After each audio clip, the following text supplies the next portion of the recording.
मैं नमेश Vardhan Singh, बहौदिया public school कक्षा 5 नीलकंठ का छात्र। आज हम लोग बात करने वाले हैं हमारी गंगा के ऊपर, हमारी गंगा नदी के ऊपर। और जो हम नदियों को अपने माँ का स्थान देते हैं और दूसरी तरफ हम उन्हें दूषित करते हैं, उनके अंदर कचरा कूड़ा फेंकते हैं और बिल्कुल भी कतराते नहीं, ये तक नहीं सोचते इससे हम पे क्या प्रभाव पड़ेगा या फिर नदियों पे क्या प्रभाव पड़ेगा। और यहाँ तक ये भी नहीं सोचते हम पे क्या प्रभाव पड़ेगा। हमारे खुद के लिए ये आगे चल के बहुत बड़ी मुसीबत खड़ी कर सकता है।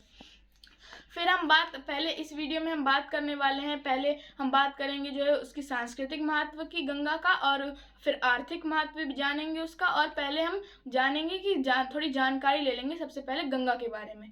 तो जो हमारी गंगा है वो उत्तराखंड से निकलते हैं, उत्तराखंड के गंगोत्री ग्लेशियर से निकलती हैं और जो है फिर बीच में बहुत सारे राज्यों से गुजरती हैं जो कि हैं उत्तर प्रदेश, बिहार और पश्चिम बंगाल से वो गुजरती हैं। और जो है फिर वो गंगा सागर यानी बंगाल की खाड़ी में जाके मिल जाती हैं। और कहाँ से निकलती हैं? वो उत्तराखंड के गंगोत्री ग्लेशियर से वो निकलती हैं। फिर हम बात करने वाले हैं अब जो नदियों की धाराओं, जैसे कि गंगा नदी की बहुत सारी धाराएं भी निकलती हैं, जैसे कि ये हैं, जो आप देख सकते हैं धाराएं क्या होती हैं, ऐसे ऐसे निकलती हैं धाराएं। तो मैं आपको धाराओं के नाम बता देता हूँ। ये 5 प्रमुख धाराएं हैं गंगा नदी की: भागीरथी, अलकनंदा, मंदाकिनी, धौलगंगा और पिंडर। ये 5 जो है धाराएं हैं, मुख्य धाराएं हैं गंगा नदी की।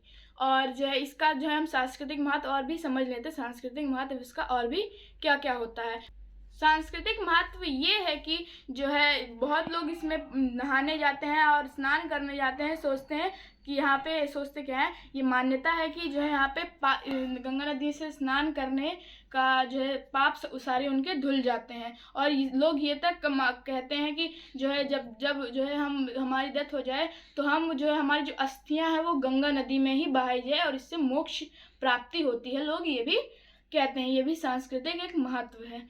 फिर हम बात कर लेते हैं आर्थिक महत्व के बारे में। हम आर्थिक महत्व के बारे में भी अब बात कर लेते हैं। जो गंगा नदी के अंदर जो ऑक्सीजन को वातावरण से लेने की एक बहुत ही अद्भुत क्षमता है। और इसके अंदर जो हमारा गंगा नदी का पानी होता है उसमें गंधक पाया जाता है, जिससे जो गंगा नदी का पानी होता है वो सालों तक साफ रहता है और इसमें कीटाणु जो है वो नहीं जो वहाँ पे रह पाते या फिर पैदा नहीं हो पाते, वहाँ पे कीटाणु जो होते हैं। और यहाँ इससे मछुआरों को बहुत ज़्यादा मदद मिलती है, किसानों को, खास करके किसानों को इससे बहुत ज़्यादा मदद मिलती है सिंचाई में।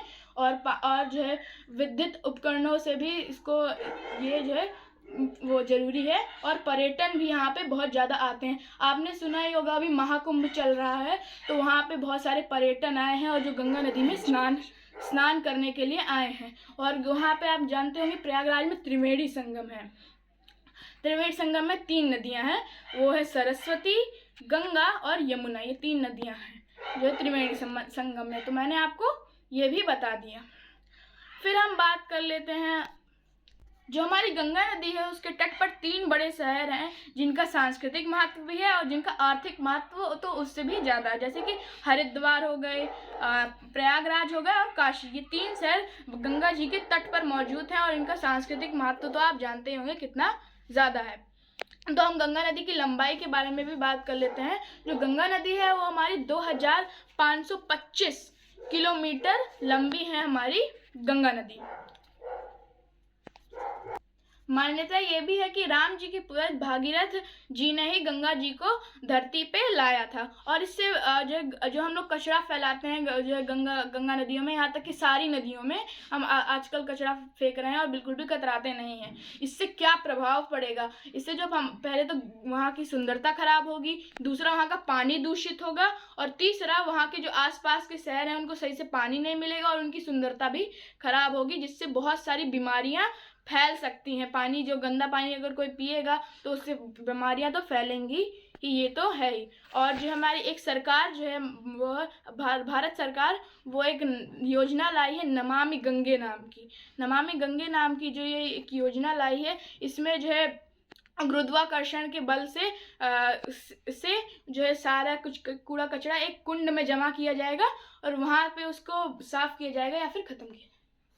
जैविक तरीके से इसको ख़त्म किया जाता है कचरे को। और जो है ये भी मैं आपको बता दूँ एक बात कि जो है जब तक जितनी भी जब सरकारें योजना लाती रहे, हाँ, इसका तब तक असर नहीं पड़ेगा जब तक हम अपनी नदियों के लिए जो है कुछ करेंगे नहीं। जब तक हम अपनी नदियों के बारे में सोचेंगे नहीं, तब तक सरकारें जितनी भी जो योजना लाते हैं तब तक कोई फर्क नहीं पड़ता इसका।